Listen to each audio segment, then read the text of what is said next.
Welcome to the AceCall.ai podcast, where we help golf club managers win with AI. Running a golf club in today's world is harder than ever, so we created simple AI software and a podcast to make it easier for you.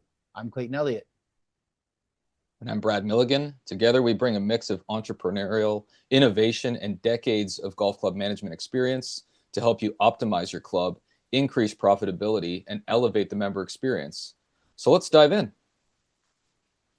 Cool. And today's episode is going to be all about the state of the golf club management industry, or just the state of golf club management in 2025 and beyond. We'll be talking about key trends influencing and impacting the golf industry and golf management this season. If you are a general manager, a golf pro, food and beverage manager, or a golf club owner looking to make the trends your friend in 2025 and beyond, do stay tuned. You are definitely in the right place. And welcome back to the show, everyone. Once again, I'm Clayton, and with me as always is my co-host, Brad. Brad, good to see you again, my friend. How you doing today? Doing great, Clay. Excited about today's topic. I've spent over 2 decades working in and helping manage the golf side of golf clubs and have seen what works and what doesn't. And 2025 will be actually the first season I have not worked in a club since 2001, believe it or not. So that's been an interesting adjustment. But throughout my career, I've seen firsthand how the industry has evolved since then and how it's evolved even more rapidly since COVID happened, when golf really took off. And now with all the breakthroughs in AI that are available to the market right now, I think 2025 is shaping up to be a game changer for golf club management. It's intense, to be honest. Not sure a lot of people are ready for where this is going exactly. Yeah, it's wild. Yeah, so cool. Well, that's exactly why we're here doing this episode today, to talk about the state of golf club management in 2025. So we'll dive into the trends, the challenges, and of course, some of the big opportunities that golf club managers need to know about. I geek out on business tools, and I have always enjoyed the SWOT analysis: strengths, weaknesses, opportunities, and threats. So I found it interesting, actually, when a number of business leaders, strategy and kind of visionary entrepreneur leader guys, thought leaders and speakers and writers and authors, they modified it in recent times to be SWT. So instead of SWOT, that is strengths, weaknesses, they're still the same, but now it's trends instead of opportunities and threats. And the reasoning is pretty wise, actually. Trends are actually forward-looking and actionable. Knowing them helps you anticipate shifts rather than just react to challenges. In today's fast-moving world, focusing on trends keeps companies agile, allowing them to adapt, innovate, and create their own opportunities instead of just responding to risks and reacting to problems. I agree, it's definitely a smarter and more proactive way to stay ahead in any industry, and golf is definitely no exception. So whether you're a seasoned golf club manager or just stepping into a new management role in your golf club, this conversation is going to be packed with insights and ideas to help you stay ahead of the trends in 2025 and beyond, and actually capitalize on them, take advantage of them. Absolutely, Clay. Golf's always been a game of tradition, and it always will be. But the way clubs are run, that's changing pretty fast.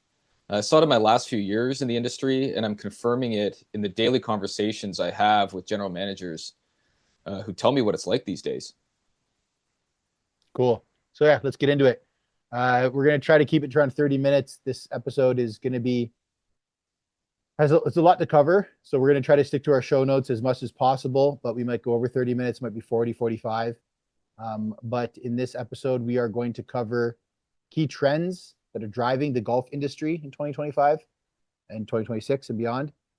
The biggest challenges facing many golf club managers right now, golf club general managers, and we'll discuss a few opportunities for the real innovative GMs this year and how they can take advantage of those. Brad, so from your perspective, what would you say is one of the biggest trends that's shaping golf club management right now? Oh man, where do I start? I would say one of the biggest shifts is how clubs are moving toward experience-driven memberships. It used to be that you paid your dues, whatever the set fee was. You got access to the course, the driving range, and that was that. But today's members, especially millennials and Gen Z, they want more than that. Yeah, I mean, like younger generations, they're all about experiences, right? I mean, I I'm not that young. We're both in our 40s, and we caught the beginning of, I guess, what they call the experience economy. And so how does that translate to golf? How does that translate to golf clubs in 2025? Yeah, well, think beyond just golf, right? Clubs are offering flexible membership tiers, social events, wellness programs, networking nights, even high-end culinary experiences, right? So it's not just about playing 18 holes anymore, it's about lifestyle. So I believe clubs that innovate and cater to their top members' enhanced expectations, they'll be the ones setting up the trends instead of reacting to and catching up with the trends. And this could be done by any club. Any club can institute this. It's expected at high end clubs, which is why it's such a good opportunity for other clubs to wow members and stand out from other local clubs in their tier. That makes sense. I imagine that means clubs are also having to rethink their like entire offerings, right? Like it's not just like you said, show up, pay your fees, and go golf, right? There's like layered in offerings and enhanced offerings and exclusive offerings and upsells and so on. So like traditional offerings that may have been the bread and butter of clubs for decades, they're not performing like they used to, right? Is that how it's happening these days? Yeah, it's super competitive too, right? They're comparing themselves to other clubs they go to. There's always a comparison, right? So when they see something cool at one club, they want it for themselves, right? So you're seeing things like weekday only memberships, corporate packages, and even family friendly options. Because let's be honest, if a golf club only appeals to one demographic, it's not going to survive long term, right? So some rare clubs, they can keep doing the same thing forever and they will keep chugging along as they always have. But that's not most clubs these days.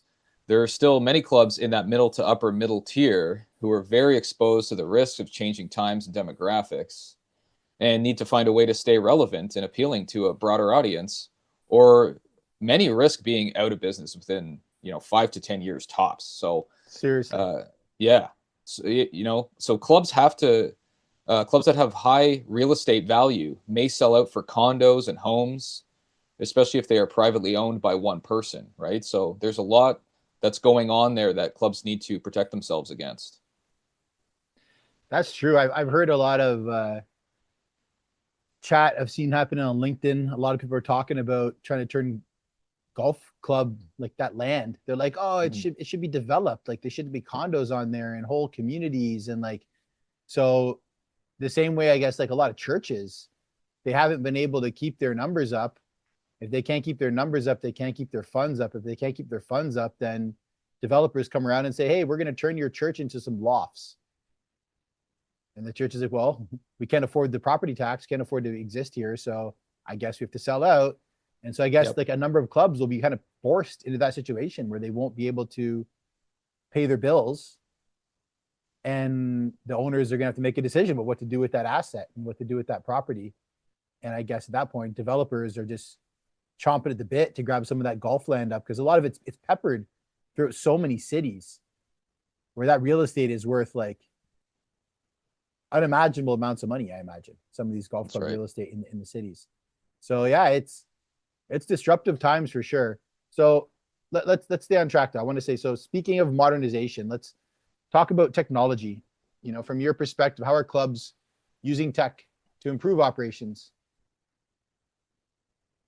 Man, this is a big one here. So trying to keep this around 30 minutes. So I can't go too deep into any of these right now. We're going to create a shareable resource with all the best AI tools for golf club managers. You can jump on our newsletter at acecall.ai/newsletter and get it when we share it. And you're going to want to know this stuff because golf clubs are using AI and automation to handle everything from dynamic pricing on tee times to voice AI driven customer service. You've got mobile apps for booking tee times, tracking stats, even ordering food from the clubhouse mid round. So basically, tech is taking some of the friction out of the member experience for both, clubs, club managers and members alike. But there are software solutions that actually do what they're supposed to do in golf? Like, that sound right? There's actually tech that delivers what it says it's supposed to do. Yeah, absolutely.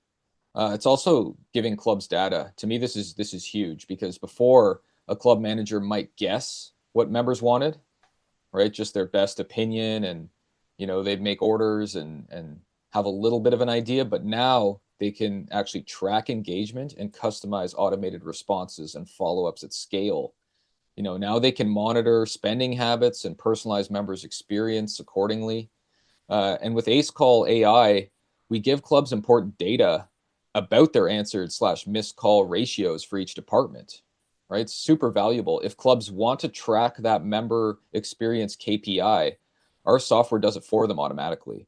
We provide clubs a daily or weekly report showing them the total number of calls and answered slash missed ratios for each department.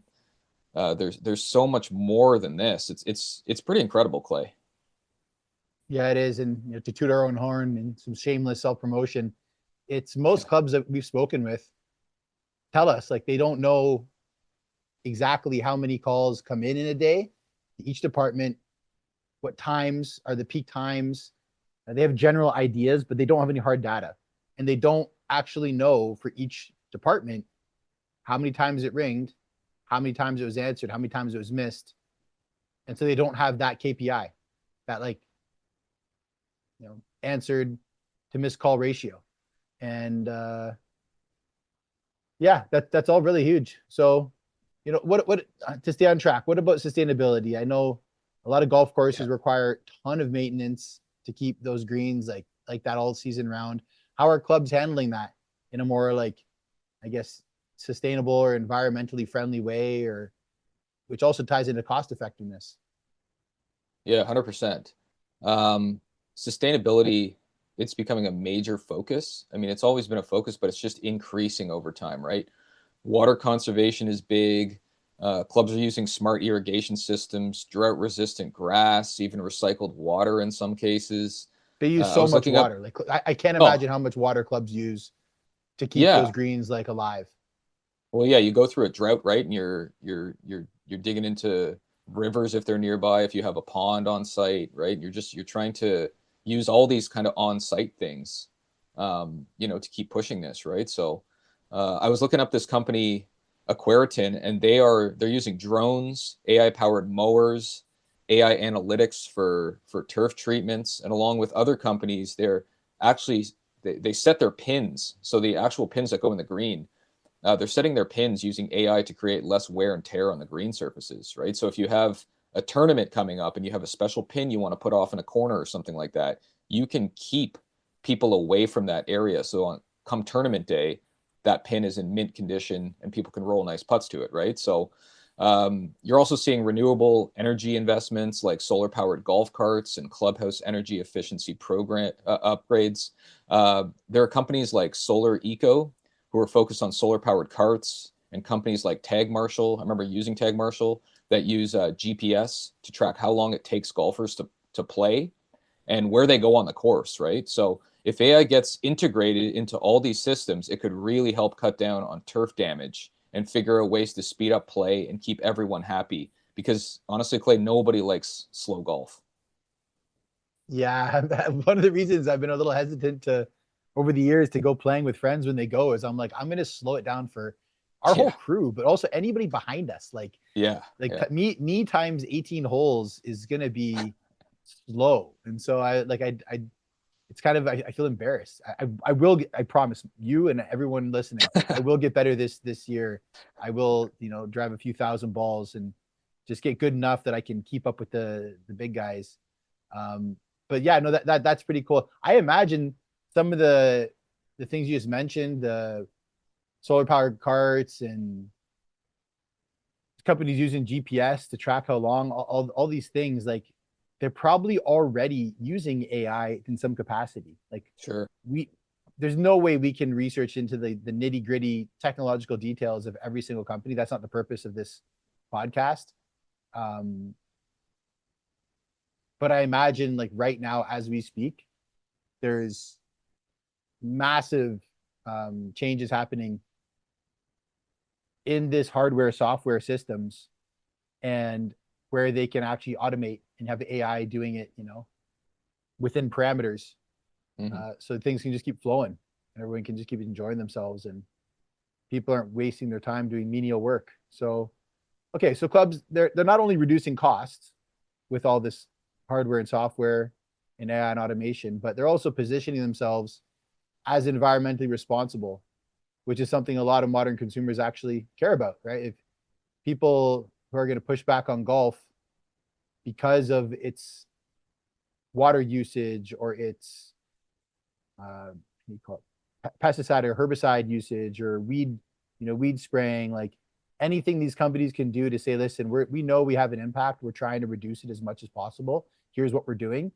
It's gonna appeal to the changing demographics, right? We can talk about it a little bit today, but you mentioned earlier, like the demographics are changing. You can't Hmm. golf Hmm. clubs, some of them, some rare golf clubs may be able to just focus on one demographic like they always have, and they'll stay in business for another 20, 30 years. Yeah. But even that demographic will eventually, hang up their hat and be done with the game of golf at some point. And it's inevitable that all clubs will eventually be serving a different demographic if they want to remain in business. Like you said, they may just sell out, cash out. Developers can grab the land and do what they want with it, and they'll kind of wrap there. But the Gen Zs, the millennials, even a lot of like young Gen Xers, and I guess what are we? We're like Gen Y, or we're millennials. We're like We're the millennials. Yeah. we're the oldest millennials, I think. Yeah. Yeah. I think so. A lot of them that will be a deciding factor is the environmental footprint and that kind of stuff. So Oh, 100%. I mean, and that's just the trend in the world, right? So that's the way that the world's going to is just cutting down on our carbon footprint and that kind of thing, right? So you mentioned, like generational things, things to keep people, you know, interested in the club as a whole, right? So a good trend worth mentioning here is alternative golf experiences, right? So members want value added, right? They're not just looking for their golf experiences we touched on before. They want other things, right? So shorter formats, simulator lounges, even night golf with LED lit courses. Not everyone has 4 hours to play a full round, right? People are super busy these days, so clubs are adapting and they need to. that's awesome. Yeah, I'd like to talk more about that. We'll definitely cover in more detail alternative golf experiences. I know that's a huge driver of the industry right now, and a lot of different clubs are tapping into it. Entire businesses can be set up and launched and be hugely profitable. Just simulator lounges. Like they Hmm. don't even have to be in the golf club business. They can just have a really nice simulator lounge and they can make, hands over fist money and be busy, booked up, season round. And especially in the off season. Like they can make money while other clubs are closed. So yeah, it's we'll talk more about that in another episode. So let's shift Definitely. gears. Let's talk a little bit, dig into the challenges. What's Sure. keeping GMs, golf general managers, and other managers of golf clubs, what's keeping them up at night? 2025, where we're sitting looking forward for the rest of the year. Sure. Well, I mean, the most important thing, right? Foremost, I would say more than anything else, is member retention, right? You have that member, you've got that member, they're at your club now. How do you keep that individual there for the rest of their lives? And how do you get their children to play there? How do you get their wives to play there, right? So clubs are facing more competition for people's time and money. So golf is competing with all these other leisure activities that are out there, right? And if members don't see enough value, they will walk, they'll take off. They're done. Yeah, that's okay. Yeah. So what's the solution? Well, I mean, Done. like I said, clubs need to create value, right? So they've got to create value and create members as opposed to golfers, right? So you have your golfers who show up, they don't buy anything in the golf shop, they don't eat there, they come and they play, they leave. They pay kind of more of like a public style individual who hasn't been trained to be a member at a golf course, right? So things to show these people who were golfers before, especially if they're newer members, that there's a whole experience and it's a whole community and a whole social aspect to being at the club, and they matter more than just showing up and giving $100 and then taking off and then going somewhere else, right? So exclusive events, networking opportunities, personalized experiences, things that make the membership feel essential rather than optional, basically. That makes sense too, because luxury items, for the most part, are all optional. But the real powerful luxury items are the ones that feel essential to the luxury market that they're catering to. So yeah, that makes sense. What about staffing and like talent acquisition? I imagine that's always been a challenge, and it's going to be a challenge too this year and beyond. Yeah, staffing in the golf industry is always a challenge year in, year out, right? So the hospitality industry as a whole is struggling with labor shortages. Golf clubs are obviously no exception, right? So finding and keeping good staff is tough.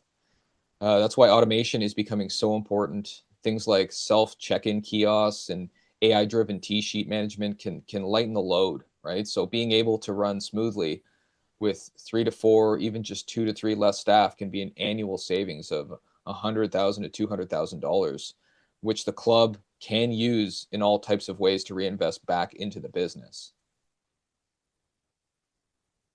Yeah, it's you want to keep your best people. You also don't want to be tied to like bad people. And I imagine there's a bunch of seasonal people in general, that the work is so seasonal, and you want your best seasonal employees to come back every season. But you also, can't be spending excessive amounts of money every year, especially if memberships are dropping or not increasing. Sales and other departments are, shrinking for whatever reason. Like, okay, so essentially, GMs, they have to be, part tech savvy, part strategist, part talent manager, and like talent acquisition manager. What else? What are some of the big challenges in 2020, Well, 2025 and beyond? yeah, I mean, obviously the elephant in the room is costs, right? So definitely costs. Everything is more expensive. We've all seen this. Maintenance equipment, food and beverage inventory, everything's gone up, right? Inflation, Yeah, yeah. Well, right? and that was my point, is that, Yeah, yeah. to the savings, like you said, with even 3 or 4 or 2 or 3 less staff, savings of 100 to 200 grand annual savings can offset some of those increasing costs, like you were just saying. Yeah, and exactly, like, and it's staff doing things that, you know, um, that can be replaced. Obviously, we want to have people serving people, right? But they're at every single type of business, there are those people who are kind of not doing a lot. So this will help, integrate into the entire operation and figure out where those holes are, right? So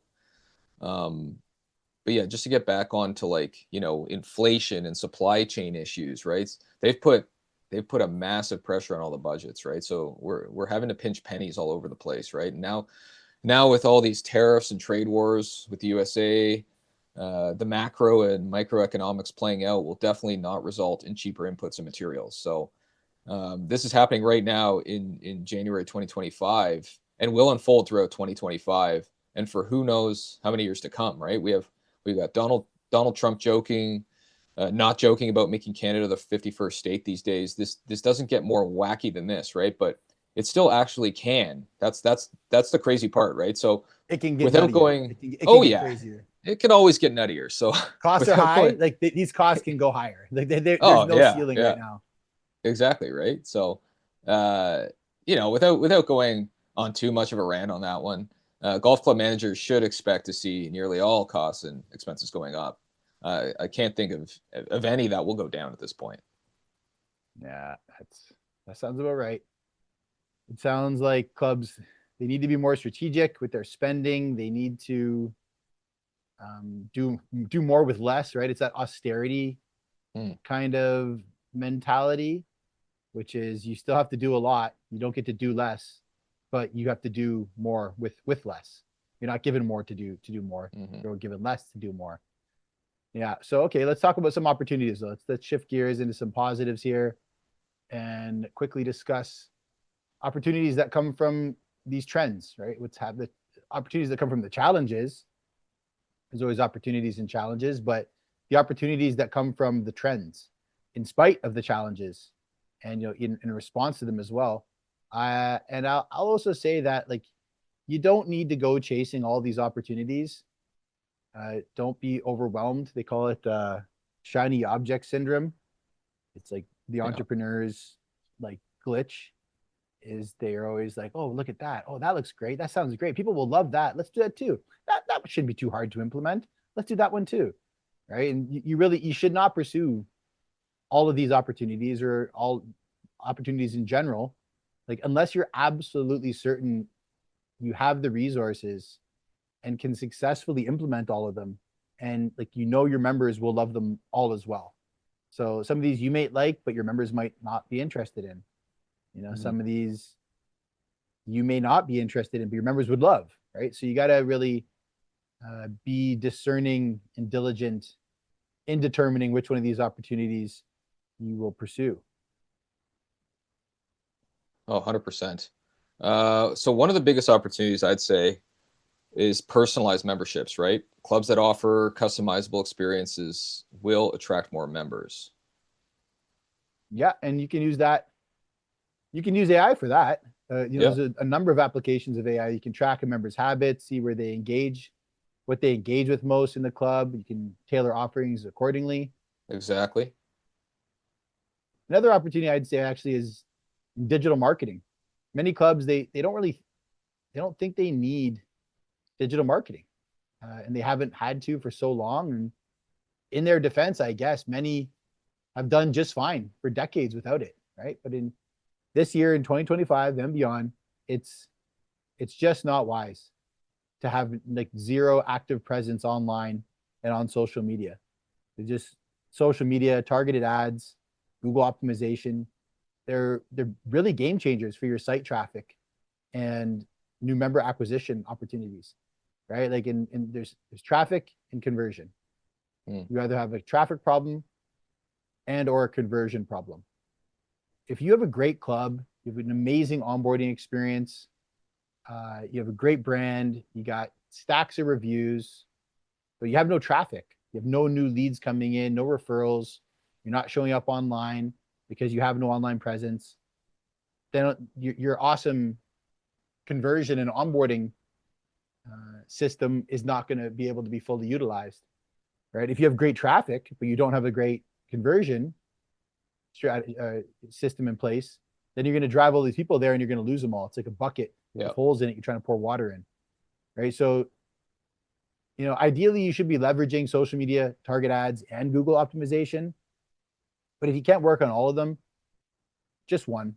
If you can just do one, work on one. I'd recommend social media or Google optimization before ads because the ads are kind of turbocharged by your social media, by your Google optimization. Right, the ads is all traffic, but your social media can help with a lot of conversion, trust building, brand building. So yeah, I don't want to go too much into that, but that's definitely a big opportunity. If you're not doing this, if you're not leveraging social media, ads, Google, search engine optimization, you really should be.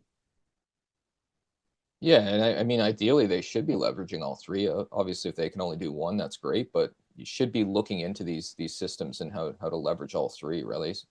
So let's also not forget about alternative revenue streams, right? So clubs, they can forge partnerships with local businesses. They can offer high-end dining experiences, and they can get into things like golf simulators, right? A golf simulator will pay for itself very quickly if you get members signed up as a separate membership, right?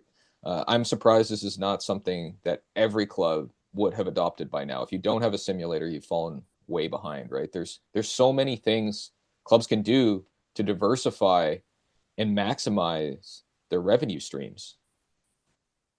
Yeah, I bet you if we surveyed, we get guys on the phone. We're doing a lot of calling these days, just to build connections, make connections with, general managers of clubs, and really it's to introduce voice AI, which is our product. It's our offering. But I Mm-hmm. bet you if we had more time with them and we could really dig in and do more detailed kind of discovery, problem analysis, opportunity analysis, I bet you every single club we speak to is not maximizing all of their diverse revenue streams. Guaranteed. Yeah. And Guaranteed. okay. Guaranteed. Yeah. And so, okay. So let's go a little deeper into these opportunities. You mentioned Sure. personalized memberships. How exactly can clubs implement this? Is this a normal thing everyone does? And if they're doing it, how can they do it better? And if they don't do it or have never done it, how can they do this? How can they get started with this? Yeah, I mean, several clubs are doing it, but there's some that probably they're not doing it or they're not doing it right, right? So it's more so about flexibility at this point, right? Instead of the old-fashioned one size fits all membership model, clubs they can offer tiered options if they aren't doing that already, right? So, for example, weekday only memberships for professionals who want to play before and after work, or even corporate memberships that provide companies with access to the club for client entertainment. If you're not doing this, it's time to hop on board with this, right? Yeah, it makes sense. I assume the technology plays a huge role in managing these different membership levels efficiently, right? Like they're not Oh yeah, manually doing this with each member and like. no, not at all.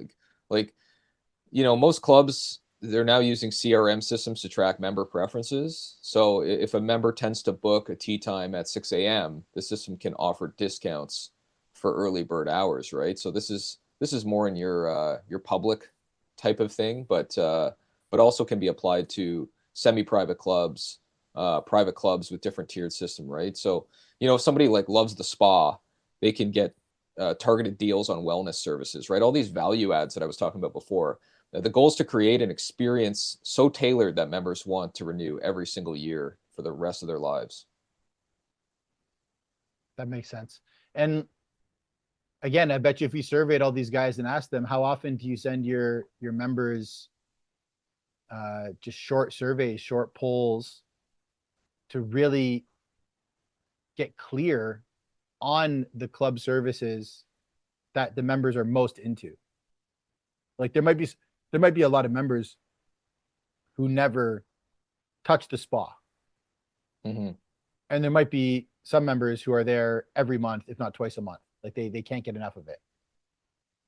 And so it would behoove a club to know the exact preferences of every member with everything they have and everything they may be able to offer, like joint venture products or other kind of partnership products. Like you want to really understand the wants and the needs of every member and then be able to make Mm-hmm. custom offers. Yeah, I think Definitely. that's a huge one.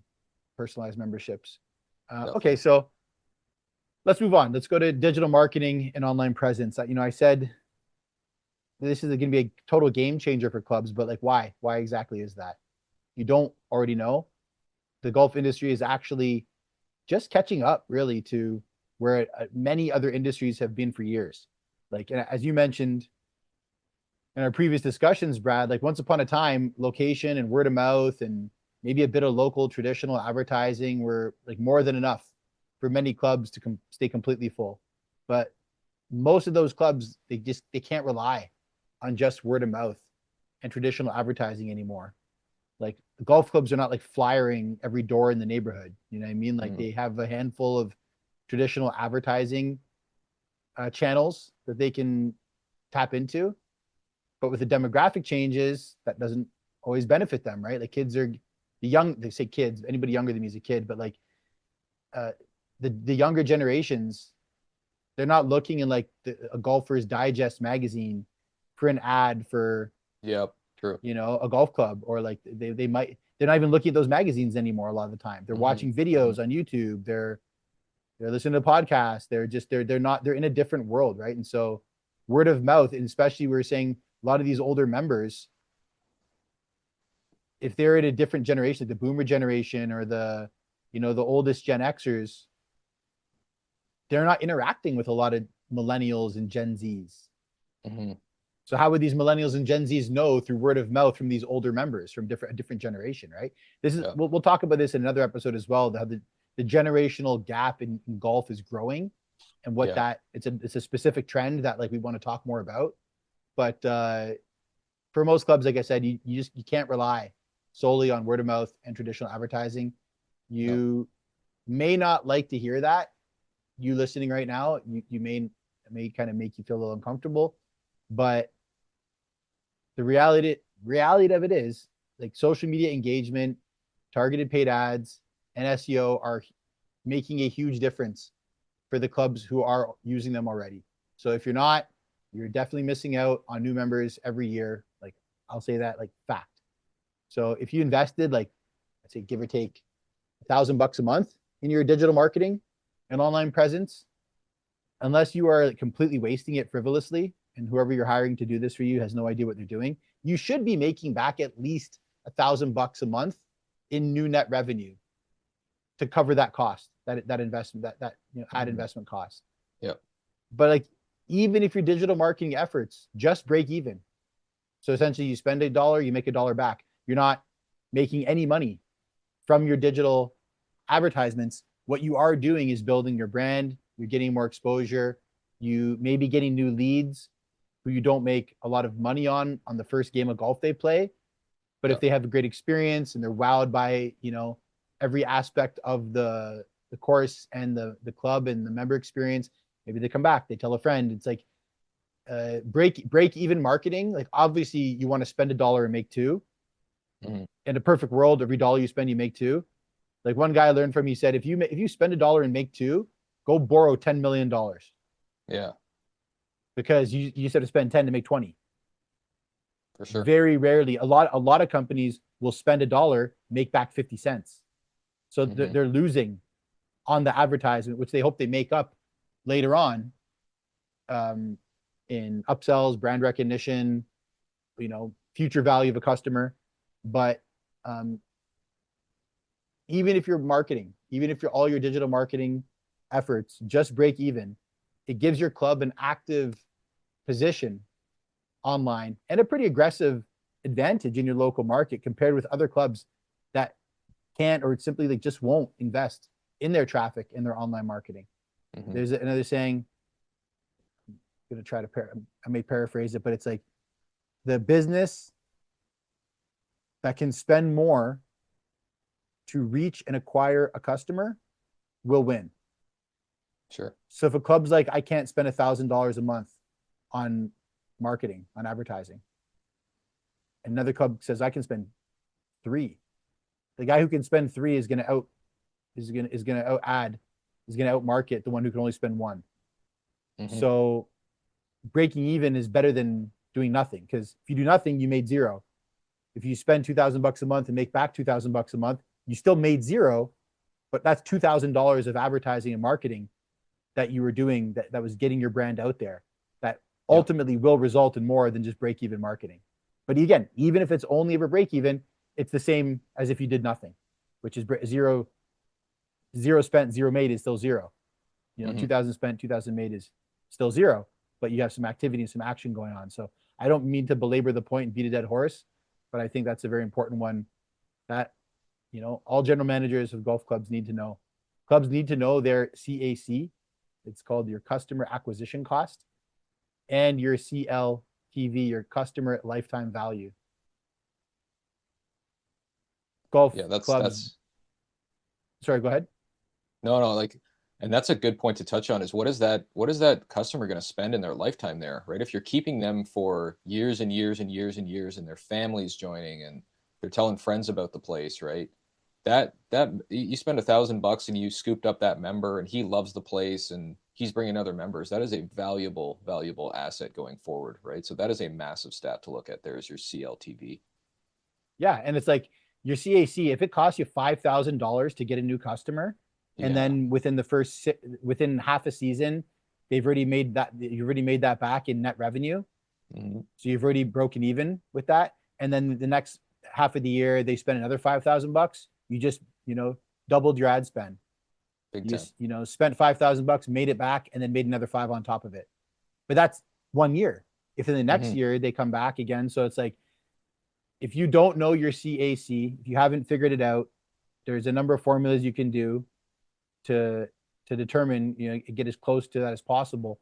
But when you're running online ads, it's much easier to get an accurate CAC for that campaign, for those activities.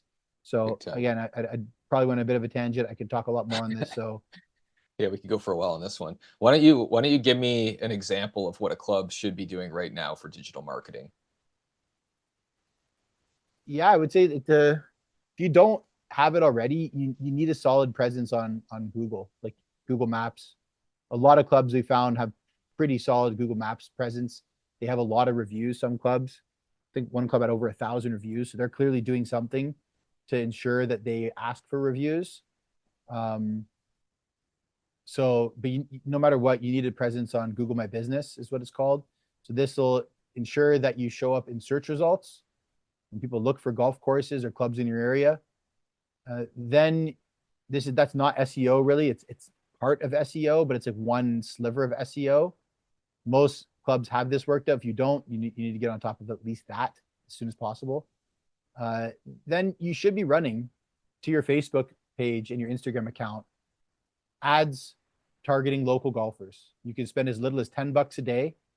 Even if you ran $10 a day every day of the year, which you obviously wouldn't do year round, but 10 to 20 bucks a day is more than enough to get results and start learning what works and what doesn't work.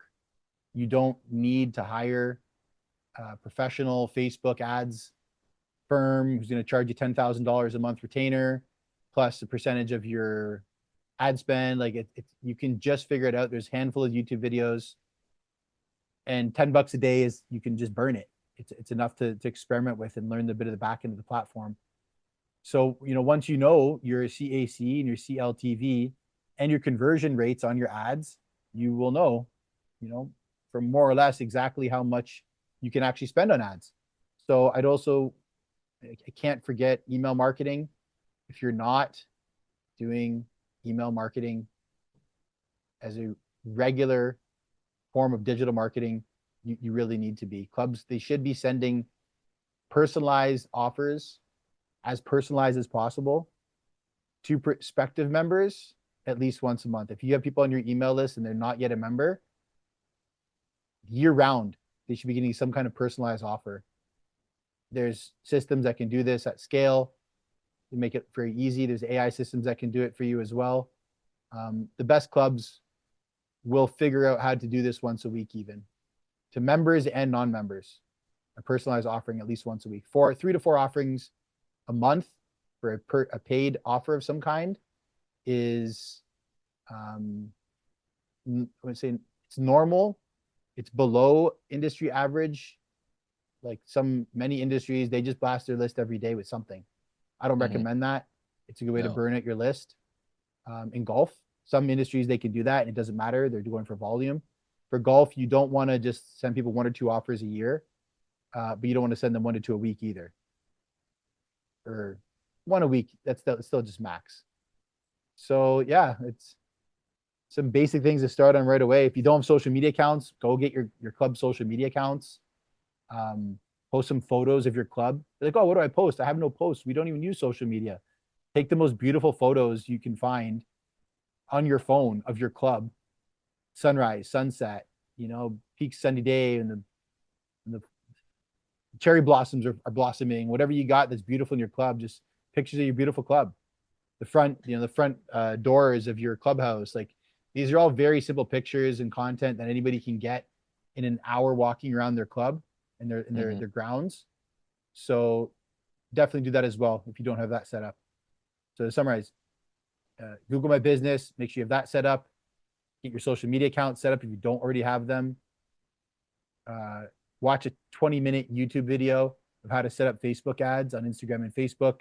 Start testing it at $10 a day. Just leave it on autopilot, see what happens. Email marketing, and not spammy generic email blasts as well to your whole list. That's how you're going to burn out your list. Targeted, personalized offers that your members would actually look forward to receiving. Mm-hmm. Yeah, 100%. And all those things you've mentioned, right? Like the whole point here is that's where AI and automation could help, right? I mean, automated email follow-ups, voice AI receptionists, member support, all this good stuff, right? This is where AI can really kick in. Yeah, like the automation's been there for a while, but it definitely takes some setting up of whatever system you have. Mm-hmm. The AI is very quickly getting to a point where it can tap into your current system. And if you have been keeping some kind of good, I guess we call them, they're just not custom values or custom fields. You've been keeping data. You know what your customers' Sure. preferences are. You know if they're male Yep. or female. You know their age. Approximate net worth. Like you have an idea of what these people are into. Are they retired? Are they working? Like you should know. You should have profiles of all your members, and with that profiling, you can feed that into AI, and AI can come up with some amazing stuff. It can write emails for each member based on the profile they're in. It's the voice AI receptionists. Right now, the software is at a point where it is doing inbound calling really well. They have not mastered the outbound. The outbound is still being worked on and should be ready, days, weeks, months ahead. It's around the corner where you can give your outbound voice AI receptionist instructions to call members and have a chat with a member. It could be like, within 24 hours of a member playing golf on at the club, the voice AI receptionist just calls them. It's like, hey, just wanted to follow up. Did you have a good experience, recently, yesterday at our club? And then it can back and forth interaction. It's a live interaction it's having now. Someone can say, has sentiment analysis. So someone can say, oh, I had a great time. It was amazing. And the agent will respond, oh, that's great. We're so happy you had a good time.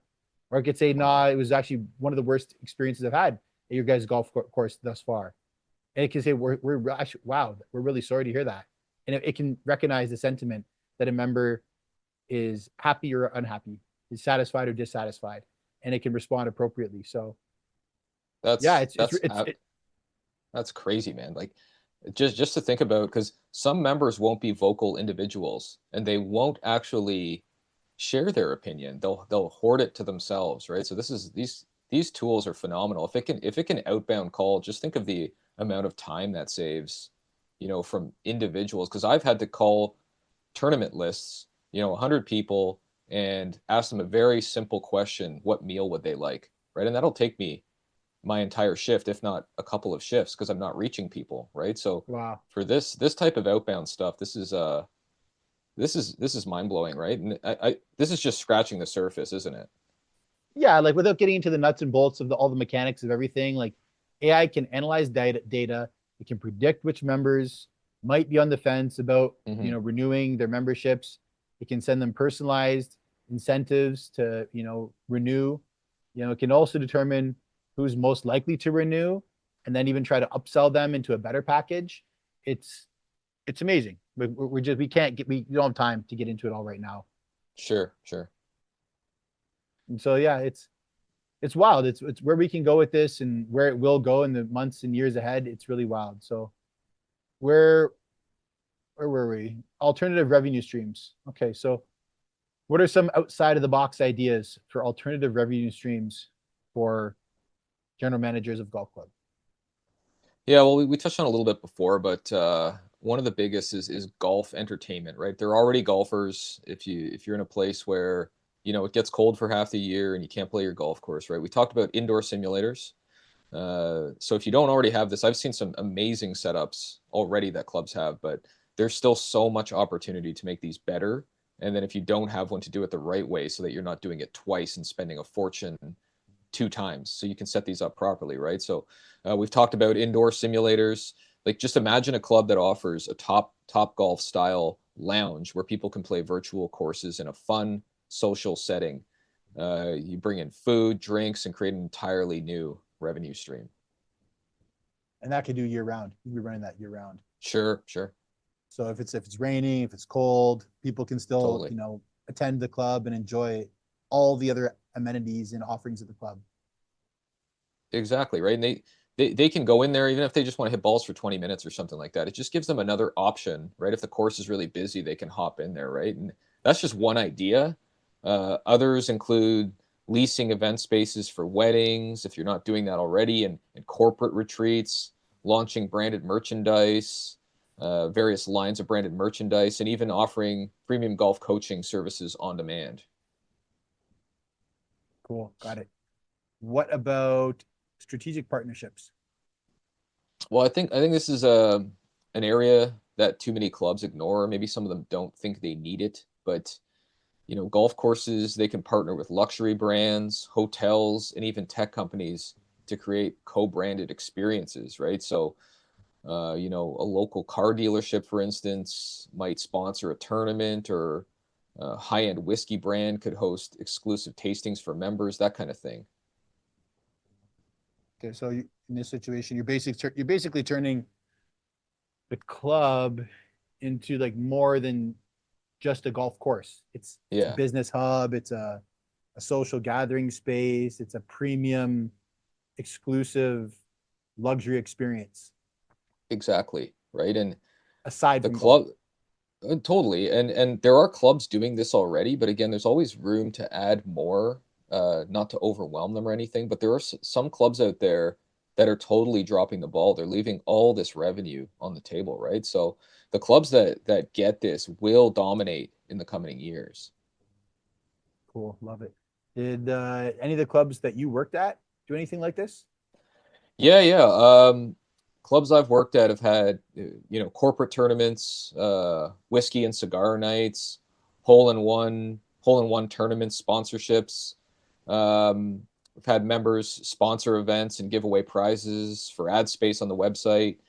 It basically depends on the finances of the club, right? If the club is able to maintain its membership without delving into other growth opportunities, that's good and all, but it's getting harder and harder with the economy of today to do so, right? So I remember there was this club in Florida, Mountain Lake, that I played at, and it's kind of a unicorn, right? They used to be able to float the membership dues by selling the oranges that grew in the orchards on their property way, way back in the day, right? But that too went by the wayside as times shifted, right? And things got harder economically, right? So clubs need to stay on the ball and look for ways to stay profitable and relevant. Cool. Cool. Okay, let's talk about AI and automation for a second. I know we're over our time, but we'll kind of rip through these notes here. I got a couple in front of me, and I Sure. know this is something that I geek out on, but like, where do Mm-hmm. you see AI fitting into like golf club management from your like, professional perspective? Yeah, I mean, AI is already transforming operations, right? AI powered dynamic pricing helps clubs adjust rates in real time based on demand, just like airlines do, right? With ticket prices. So, voice AI can handle member phone call inquiries, reducing admin workload, burning out your staff, right? And predictive analytics is helping clubs optimize staffing too, not just tee times. This is one of the hardest things managers have to do, is make sure they're never over or understaffed, right? It's pretty much impossible to do perfectly, right? So, weather situations, newer staff training, crossover staff, antiquated payroll systems, all of this stuff can be implemented, right? So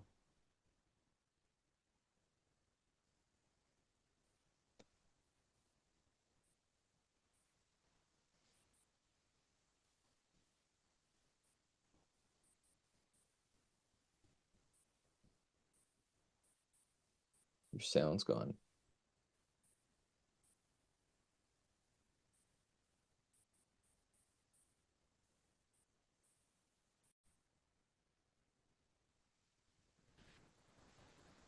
Sorry about that. A little tech trouble there. Brad, where were we? I was saying, Well, I was just talking about the hardest things managers have to do is make sure they never over or understaffed. It's pretty much impossible to do perfectly, right? So yeah, things like weather situations, newer staff training, crossover staff, antiquated payroll systems, all these things, it rains out there, you have to send staff home. There's all these like things that need to be implemented to figure out when you actually need staff and when you don't. Because again, a lot of general managers are just kind of guessing at this point. yeah, cool. Yeah, and so I mentioned that, they could have a dashboard. They could have a single dashboard that could pull all information in and give them a true like cockpit perspective, right? A command console perspective of their entire, daily business operations. Exactly, exactly. So, and let's not forget about AI assisted agronomy, right? Like courses are using AI to monitor turf health, weather patterns. I mentioned companies that are doing this already, and even predict maintenance needs before problems arise. That's so cool. Yeah. Cool. Okay, well let's finish strong. I want to just quickly, how clubs are using the sustainability and environmental kind of angle as a competitive advantage. How can clubs actually make money while going green? I know it's a cool buzzword these days and carbon credits and all this stuff. A lot of it's a bit of a scam in many different applications and many different ways it's being used, but a lot of it is just nonsense marketing, to be, if I'm being totally hmm honest. But what hmm are some actual like benefits of this like sustainability trend and on the golf industry in this year and beyond? Well, yeah, like one thing that's actually measurable, right? For one, courses that invest in sustainability reduce costs. So water saving, irrigation lowers utility bills. Solar panels on clubhouses cut down electricity costs. And then there's the PR and branding advantage. Members and sponsors love supporting environmentally responsible businesses. Yeah, that is the thing that it's gonna tap you into the larger kind of organizations where this is like a part of their mandate or their mission, or at the very least their shareholders want them to make it appear as such.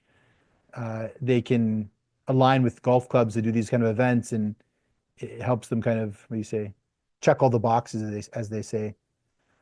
Could a club even like market itself as like the most sustainable course in its region? Do you think that'd be a draw for anybody? Well, absolutely. I remember, like, the clubs I worked at, I think one of them was Audubon certified, right? So they take these things seriously, right? So it's a great marketing hook, and it can attract corporate sponsors who want to align with all these green initiatives. Yeah, man, this it's a gold mine of opportunities. We didn't even include everything we found either, and everything in our notes, and we went off on a tangent a couple times. But let's wrap it up here. We're over time, Sure. but any final words for our listeners that you'd like to share? Yeah, sure. I'll just summarize and say golf club management in 2025 is about innovation and adaptability. The clubs and the clubs that innovate proactively rather than reactively will thrive the most. So it's always better to be on the offense rather than on the defense, right? And that applies in 2025 and way beyond. Yeah, cool. Well, thank you, Brad. And that's what we're here to help with for all of our listeners. We have AceCall AI. AceCall.ai is the website. And we're here to help you guys. So if you found this episode valuable, share it with your team, subscribe, let us know what challenges or trends are you seeing at your club? What challenges, what opportunities are you seeing at your club as a result of all the trends that are happening? And how are you planning to innovate in your club in 2025? Any plans at all? No plans at all? Lots of plans. We'd love to hear it. So you can drop us a message. You can leave it in the comment wherever you're listening to this. See it on social media. We would love to hear from you. And we'll wrap there. I'm Clayton Elliott. And I'm Brad Milligan. And thank you all for tuning in to the Ace Call AI podcast, where we help golf managers win with AI. And we'll see you next time. Take care.